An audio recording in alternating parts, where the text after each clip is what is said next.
Hello everyone, welcome to all on my YouTube channel. I am your English educator. Guys, आज हम parts of speech की बात करेंगे। पीछे हमने सेंटेंस को कवर किया, उसके काइंड्स को हमने सीखा एंड देन हमने आर्टिकल को स्टार्ट किया। आर्टिकल में डेफिनेट आर्टिकल और इनडेफिनेट आर्टिकल, दोनों आर्टिकल्स की हमने बात की और आर्टिकल्स के ओमिशन को हमने डिस्कस किया। पॉइंट टू पॉइंट हमने एक एक उस चीज़ को, टॉपिक को हमने समझा और उसको हमने स्टडी किया। तो गाइज, आज हम एक नया चैप्टर अपना शुरू करते हैं जिसका नाम है पार्ट्स ऑफ स्पीच। गाइज, आप सभी लोग इस नेम से परिचित होंगे। पार्ट्स ऑफ स्पीच को सभी लोग जानते होंगे। What is parts of speech? Guys, दिन भर की बोलचाल में हम जो भी डिस्कशन किसी के साथ करते हैं, जो भी बातें हम किसी से करते हैं, ओके गाइज, वो सारे स्पीचेज होते हैं, ठीक है।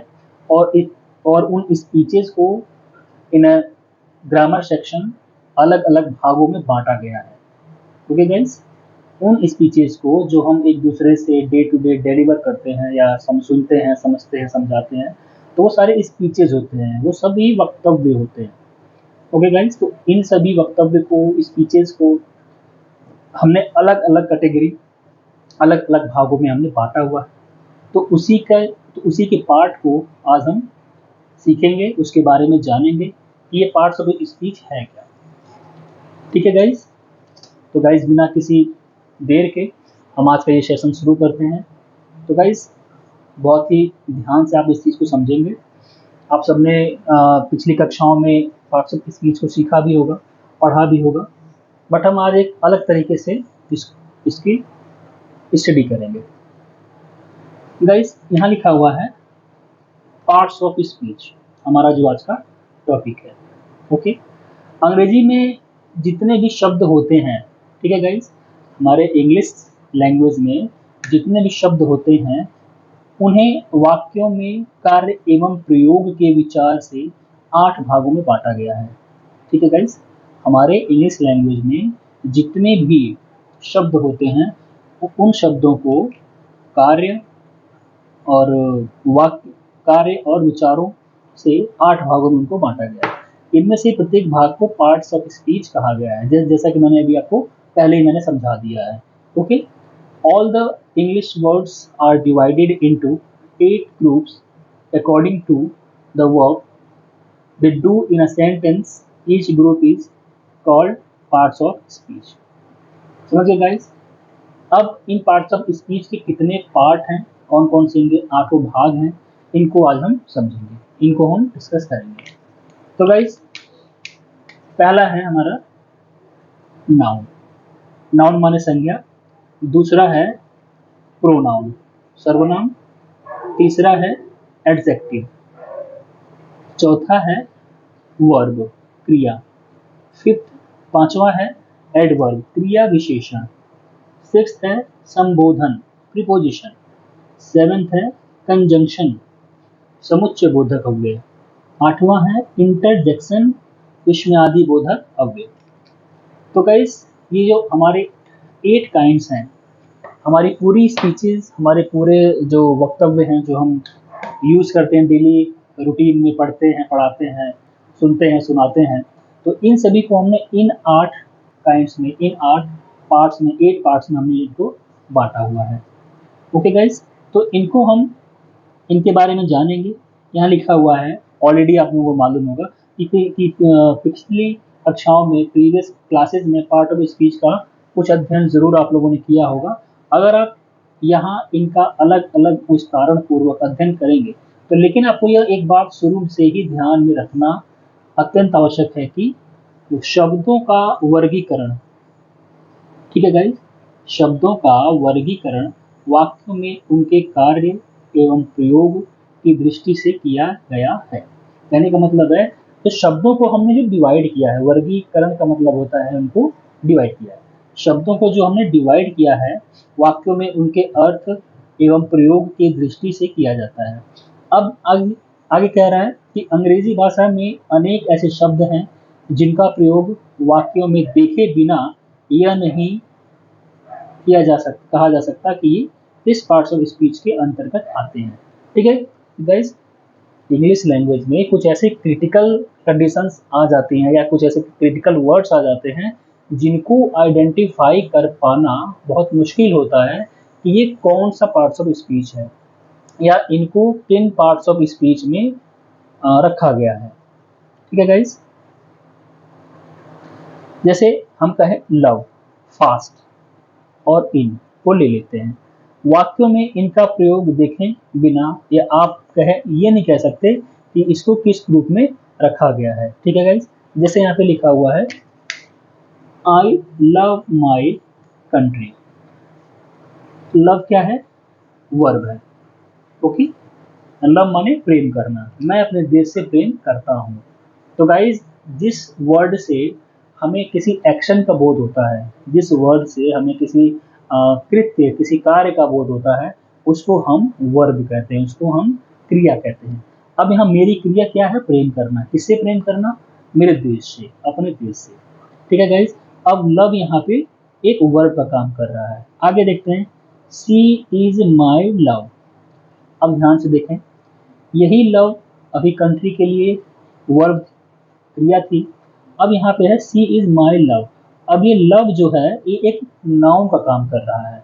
ओके, क्योंकि प्रोनाउन के जस्ट बाद ये लव आया है, तो इस कंडीशन में जो ये वर्ब है लव, अब यहाँ पे ये एक नाउन का काम करेगी। ठीक है गाइस, लव क्या है? एक नाउन है। क्यों नाउन है? क्योंकि इसका पोजीशन यहाँ पे एज अ नाउन किया गया है।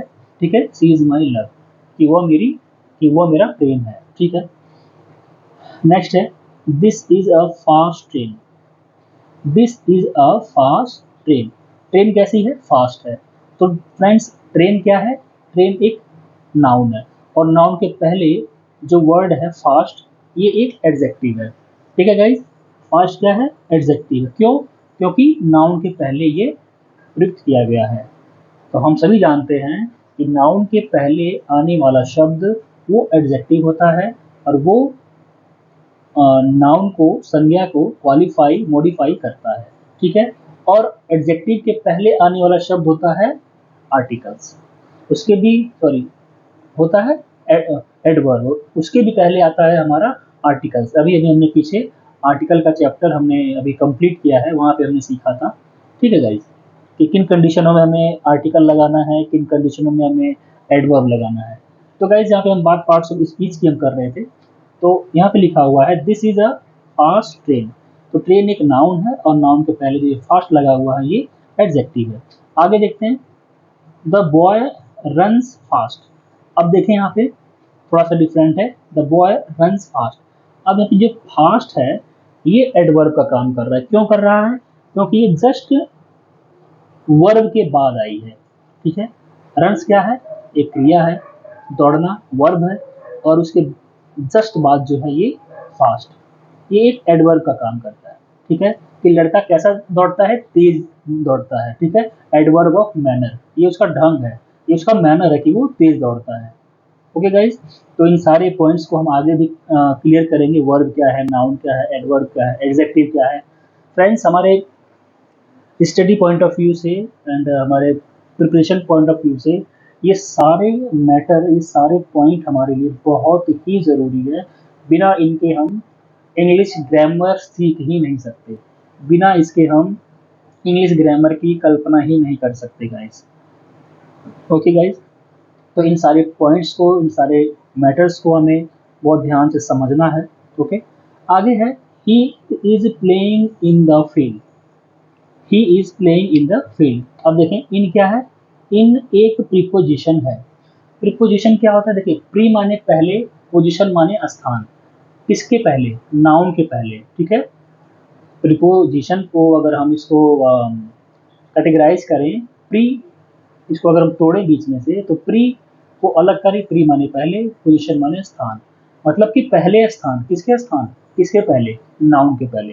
तो यहाँ पे ध्यान से देखेंगे, द फील्ड क्या है? एक नाउन है, और नाउन के पहले क्या है? इन। इन एक प्रीपोजिशन है, तो इस सेंटेंस में इन एज ए प्रीपोजिशन यहाँ पे यूज किया गया है। ओके गाइस, आगे देखते हैं, प्लीज कम इन। अब यहाँ ध्यान से देखें, कम वर्ब है, वर्ब के जस्ट बाद एडजेक्टिव सॉरी इन का प्रयोग है, और इन क्या है, इन हमारा एडवर्ब है। ठीक है गाइस, प्लीज कम इन क्या है, इन हमारा एक एडवर्ब है, क्योंकि यहाँ पे कम के जस्ट बाद हमारा इन का यूज किया गया है। तो गाइस हमने आज इन सेंटेंस के माध्यम से पार्ट ऑफ स्पीच के डिफरेंट यूजेस को भी हमने थोड़ा सीख लिया और इनके बारे में भी हमने जान लिया। तो गाइज मैं चाहता हूँ कि आप इसका एक बार स्क्रीनशॉट ले लें ताकि आपको ये याद करने में ईजी हो। ठीक है, पहला क्या था हमारा, नाउन है, नाउन के बाद प्रोनाउन है, एडजेक्टिव है, वर्ब है, एडवर्ब है, प्रीपोजिशन है, कंजंक्शन है और इंटरजेक्शन। गाइज इनकी इंग्लिश मीनिंग के साथ साथ हमें इनकी हिंदी मीनिंग पे भी ध्यान देना है, क्योंकि हम जितना ग्रामर को अपने लैंग्वेज में सीखेंगे उतना हमें आसानी होगी, because English is a foreign language. Okay, तो हमें अपनी लैंग्वेज में इसको इजीली बना करके हमें सीखना होगा। ठीक है, तभी हम ग्रामर पे एक मजबूत एक खुद को हम मजबूती हम दे सकते हैं। ठीक है गाइज, तो गाइज कुछ कमेंट आपसे मैं चाहता हूँ या कुछ चाहूँगा कि अगर कहीं आपको किसी जगह कोई प्रॉब्लम हो रही हो या कोई टॉपिक कोई मैटर आपको समझ नहीं आ रहा हो तो आप कमेंट बॉक्स में मुझे कमेंट कर सकते हैं, या मेरे वीडियो लेक्चर में और किसी सुधार की ज़रूरत है या किसी इम्प्रूवमेंट की ज़रूरत है तो गाइज आप मुझे डेफिनेटली आप मुझे कमेंट बॉक्स में कमेंट करें, क्योंकि कहीं ना कहीं मुझे भी ऑब्जर्वेशन होगा कि नहीं मुझे और सुधार की ज़रूरत है या मुझे और भी अच्छे तरीके से आपको एक्सप्लेन करना चाहिए। ओके गाइज, तो गाइज आज के लिए बस इतना ही डिस्कशन था, और गाइज आपको वीडियो पसंद आई हो, आपके लिए ये ऑथेंटिक प्रूफ हो मटेरियल, तो गाइज मैं चाहूँगा कि आप ज़्यादा से ज़्यादा इसे लाइक एंड शेयर करें ताकि ये ऑथेंटिक मटेरियल सब तक पहुँच सके, जो भी ज़रूरतमंद स्टूडेंट हैं या जो भी प्रिपरेशन कर रहे हैं उनके लिए एक ये अच्छा साबित हो। ठीक है गाइज, तो guys thanks for watching this video.